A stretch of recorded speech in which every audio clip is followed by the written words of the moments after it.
Hello बच्चों। तीनों academy में आपका स्वागत है। बच्चों, आज हम लोग यहाँ पे चौथी कक्षा के हिंदी पाठ्य पुस्तक रिमझिम के अध्याय 13 का हम अध्ययन करेंगे। अध्याय 13 का क्या शीर्षक है? हुद हुद। हुद हुद। तो हुद हुद एक पंछी का नाम है। क्या है? एक पंछी का नाम है या चिड़िया का नाम है। एक बर्ड का नाम है हुदहुद। और इसी के बारे में एक कहानी यहाँ पे दी हुई है। इस कहानी को हम लोग पढ़ेंगे। साथ ही साथ इसके जो डिफिकल्ट जो वर्ड होंगे उसके अर्थ को भी हम यहाँ पे समझने वाले हैं। तो चलो बच्चों, आज का लेक्चर स्टार्ट करते हैं। तो अध्याय 13 है हुदहुद। देखो, कहानी इस प्रकार है हुदहुद की। हुदहुद को कलगी कैसे मिली? हुदहुद को कलगी कैसे मिली?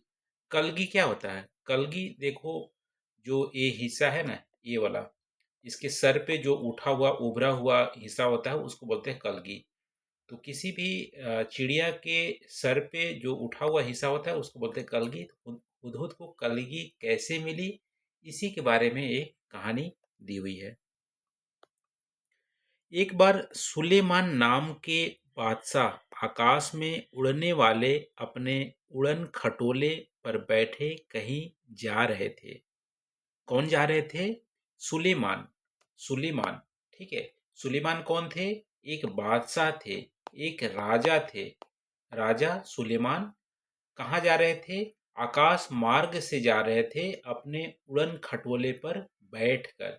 जैसे रावण ने भी उड़न खटोले पर बैठकर माता सीता को हरा था, उसी तरह से उड़न खटोले पर बैठकर बादशाह सुलेमान आकाश मार्ग से जा रहे थे। बड़ी गर्मी थी, धूप से वह परेशान हो रहे थे।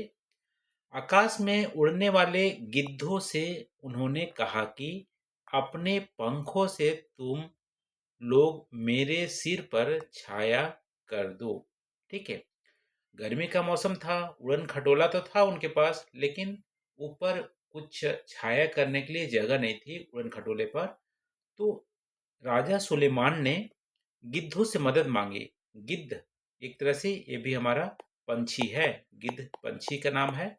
तो गिद्धों से मदद मांगी कि आप अपने जो पंख है उससे मेरा सिर ढक दो, जिससे कि गर्मी की निजात मिल जाएगी। पर गिद्धों ने ऐसा करने से मना कर दिया। उन्होंने बहाना बनाते हुए कहा, हम तो इतने छोटे छोटे हैं, हमारी गर्दन पर पंख भी नहीं है, हम छाया कैसे कर सकते हैं? तो राजा सुलेमान गिद्धों से मदद मांगे। गिद्धों ने मना कर दिया, बोला कि मेरा छोटे छोटे पंख हैं और गर्दन पे भी पंख नहीं है, तो हम कैसे आपका मदद करेंगे? ठीक है, बहाना किया। बहाना करना मतलब मदद कर सकते थे, लेकिन एक झूठ मूठ का कारण बताते हुए उन्होंने मना कर दिया। फिर राजा सुलेमान आगे बढ़ गए। कुछ दूर जाने पर उनकी भेंट हुदहुदों के मुखिया से हुई।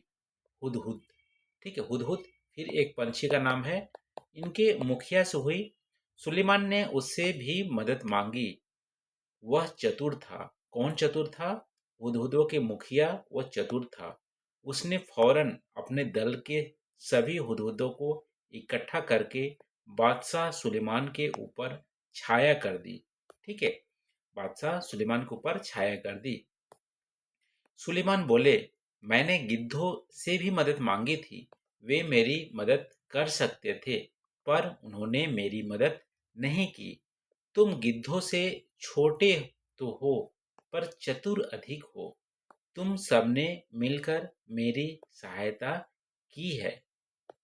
फिर आगे आगे बढ़ते हैं। सुलेमान बोलते हैं, राजा बादशाह क्या बोलते हैं? मैं तुमसे प्रसन्न हूँ। मैं तुम्हारी कोई इच्छा पूरी करूँगा। मैं तुम्हारी कोई इच्छा पूरी करूँगा। बताओ तुम्हारी क्या इच्छा है? बादशाह ने जो हुदहुदों के मुखिया से बोली, तुम्हारी क्या इच्छा है? मैं तुम्हारी इच्छा पूरा करूँगा, क्योंकि तुमने मेरी मदद की है। मुखिया ने कहा, महाराज, मैं अपने सभी साथियों से सलाह करने के बाद अपनी इच्छा बताऊंगा। मुखिया ने साथियों से सलाह करने के बाद कहा, महाराज, यह वरदान दीजिए कि हमारे सिर पर आज से सोने की कलगी निकल जाए। सोने की कलगी इस तरफ से हमारे सिर पे निकल जाए। देखो, यहाँ ने मुखिया ने चतुराई तो की थी। चतुराई क्या की थी? चतुराई यह की थी कि अपने साथियों से सलाह मशवरा लेने के बाद इच्छा बताने की बात की थी। तो हर मुखिया का काम, चाहे वो घर का हो या किसी समाज का हो, उसका एक फर्ज बनता है कि अपने साथियों से सलाह लेकर ही आगे किसी बात को बढ़ाए। तो हुदहुद के मुखिया ने यहाँ पे साथियों से सलाह लेकर ही इच्छा बताया था, लेकिन साथियों ने यहाँ गलत सलाह दिया था। देखो, यहाँ पर लोभ वाला सलाह दिया था कि सोने की कलगी निकल जाए उनके सर पर। आगे क्या होता है? बादशाह तो समझदार थे। बादशाह हंसे और बोले, मुखिया, इसका फल क्या होगा यह तुमने सोच लिया? यहाँ फल का मतलब है परिणाम। यदि आपके सर पर सोने की कलगी उग जाती है तो इसका फल या परिणाम क्या होगा, आपने सोचा है? ऐसा बादशाह ने बोला मुखिया से। मुखिया बोला, हाँ महाराज, मैंने खूब परामर्श करके यह वर मांगा है। परामर्श मतलब विचार विचार विमर्श करके मैंने यह वरदान मांगा है। सुलेमान ने प्रार्थना स्वीकार कर ली। सभी हुदहुदों के सिर पर सोने की कलगी निकल आई। अब क्या होगा परिणाम? लोगों ने सोने की कलगी को देखा तो वे हुदहुदों के पीछे पड़ गए। तीर से उन्हें मार मार कर सोना इकट्ठा करने लगे। देखो, यहाँ पे लोभ जो था सोने का कलगी, उसका दुष्परिणाम हुआ। लोग सोने के लालच में आकर हुदहुदों को तीर से मारकर उसके सोने की कलगी को इकट्ठा करने लगे। हुदहुदों का वंश समाप्त होने पर आ गया। तब मुखिया घबराकर बादशाह सुलेमान के पास पहुंचा और बोला, इस सोने की कलगी के कारण तो हमारा वंश ही समाप्त हो जाएगा। सुलेमान ने कहा, मैंने तो शुरू में ही तुम्हें चेतावनी दी थी। चेतावनी का मतलब वार्निंग। वार्निंग दी थी कि तुम सोने की कलगी जो मांग रहे हो, क्या सोच समझ कर मांग रहे हो? मैंने तो शुरू में ही चेतावनी दी थी। खैर जाओ, आज से आज से तुम्हारे सिर का ताज सोने की नहीं, सुंदर परों का होगा। परों मतलब पंख या पैर जैसा। ठीक है, पैर जैसा जो पंख होता है उससे होगा, सोने का नहीं होगा। और तभी से हुदहुदों के सिर पर परों का यह ताज कलगी शोभा पा रहा है। ठीक है, हुदहुद कैसे दिखते हैं? देखो, इस तरह से हुदहुद दिखते हैं। ये हुदहुद पक्षी है। कहानी के हिसाब से पहले ये सोने का कलगी था, अब यह पंख से बना हुआ कलगी, ये मुकुट बना हुआ है जो काफी सुंदर दिखता है। आगे कहानी में यहाँ पे हुदहुद के बारे में बताया जा रहा है, उनकी पहचान कैसे करते हैं। हुदहुद एक बहुत ही सुंदर पक्षी है। ठीक है, क्या तुम्हें पता है इसके शरीर का सुंदर भाग कौन सा है? इसके सिर की कलगी बहुत सुंदर है। सबसे सुंदर भाग सिर की कलगी है। वैसे तो यह इसे समेटे रहता है, पर जैसे ही किसी तरह की आवाज आती है, यह चौकन्ना होकर परों को फैला देता है। तब यह कलगी देखने में हूबहू किसी सुंदर पंखी जैसे लगती है। पंखी, पंखी जो पंखा हम गर्मी के दिनों में हिलाते हैं गर्मी से निजात पाने के लिए, वैसे दिखती है। इसे कलगी के बारे में तुमने इसी कलगी के बारे में तुमने अभी एक सुंदर कहानी भी पढ़ी है। हुदहुद का सारा शरीर रंग बिरंगा और चटकीला होता है। सारा शरीर रंग बिरंगा और चटकीला होता है। एक पक्षी और इतने सारे रंग, पंख काले काले होते हैं, जिन पर मोट जिन पर मोटी सफेद धारियां बनी होती है। गर्दन का अगला हिस्सा बादामी रंग का होता है। चोटी भी बादामी रंग की होती है, मगर इसके सिर काले और सफ़ेद होते हैं। दुम दुम मतलब पूँछ, ठीक है। पूँछ जो होती है, पूँछ का भीतरी हिस्सा सफ़ेद और बाहरी हिस्सा काले रंग का होता है। चोंच, इसकी चोंच जो होती है पतली, लंबी तथा तीखी होती है। इस चोंच से यह आसानी से जमीन के भीतर छिपे हुए कीड़े मकोड़ों को ढूंढ निकालता है।